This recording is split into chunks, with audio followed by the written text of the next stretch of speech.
I finished the last set, re-racked the weights, clean everything up, and then it pops into my mind. So if the conversation here is lower back pumps and core activation, okay, the bottom half squats lights you up, no doubt, but there's nothing like pin squats. Man, that thing used to debilitate me with the lower back pumps. So much so that I ended up stopping them because I was like, I'm worried about this. What if I just blow a disc one of these sessions, because I don't think it's good to get a lower back pump like this every damn day. So the conversation then became bottom half or top half? What's better? With the bottom half, obviously, you can't overload as much. It's just simple. You can't set it up, and you can't bail, and you can't get up out of it. With the top half squats, man, I've worked up to like 300 kilos. 320, I think I did once, barely separating a little bit off the pins. So like next to no range of motion. I was just basically chasing an overload effect. This was a few years ago that I did that, and I went crazy with it. And the takeaway message there was, man, my lower back is absolutely getting lit up. Isn't that interesting? Why would the lower back be absolutely getting lit up when there's hardly any hip flexion involved at all? You're pretty much standing straight upright. You are not going into a deep hip bend. You're not going to a deep knee bend. Nothing's really getting challenged in terms of range of motion, yet I am getting lit up. I remember one of the sessions, I actually ended up pulling one of the, it might have been a rhomboid or something, like maybe not so central, maybe, I think it was a bit more lateral, like a part of my lat or something. I don't even know which muscle, but it was like underneath my kind of like shoulder blade area, around there somewhere. As I was standing up with this weight, I felt one of my shoulder muscles, like I said, underneath the shoulder blade pull on me, like a sharp pain. And I had that pain with me for a couple of weeks. It wasn't anything debilitating, but I felt it every time I put weight on my back. This is simply by shouldering a super maximum weight.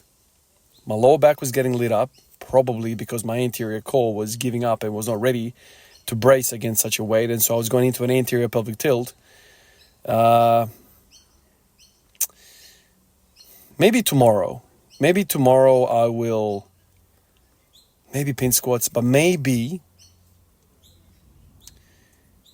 I will just do top half squats. So there's a couple of options here. You can just do top half squats, like, out of the rack, no problem. But the trouble with that is going to be, you're not going to be safe, right? Like, you won't be able to go to 300 kilos and walk that thing out. It's a safety issue. So, in the rack is probably the smartest thing. But I was even thinking, okay, without even loading up the crazy amount of weight, I could, go to 180 or something, like something that I can manage, and do a set of 20 with top half squats. Obviously, there's a lot of variation here. You can go really low, or you can go kind of like a quarter squat or a third squat or something like that. The point is, the common denominator is the lower back pump. And I feel like anytime you have a lower back pump, you're pretty much in the ballpark of carryover. That stuff, whatever you're doing with the lower back pump, will probably transfer to real movements, deadlift and squat. Because I feel that is a good indicator that you are being challenged through the core. Maybe tomorrow I'll do that. I don't know. The ATG stuff is fantastic. The bottom half stuff is absolutely great. I think my mobility is improved in this week just by doing it. And, I'm just warming up with the damn thing. So that's really, really good. And you're getting lower back pumps as well. A little bit of quads, I guess. But now that I'm thinking, really, the real benefit to all of this is the lower back.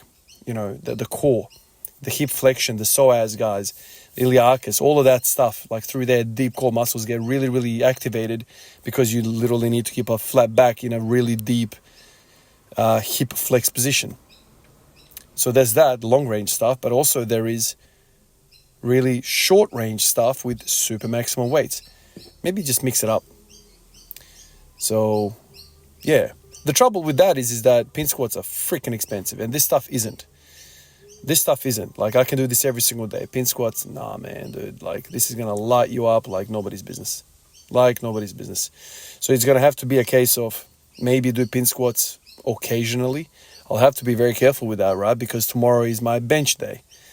So what am I supposed to do? Pin squats there, absolutely nail myself. And like, this is where it gets really messy, right? Because my rowing is going to get impacted by this. Absolutely. My squatting day is going to get impacted.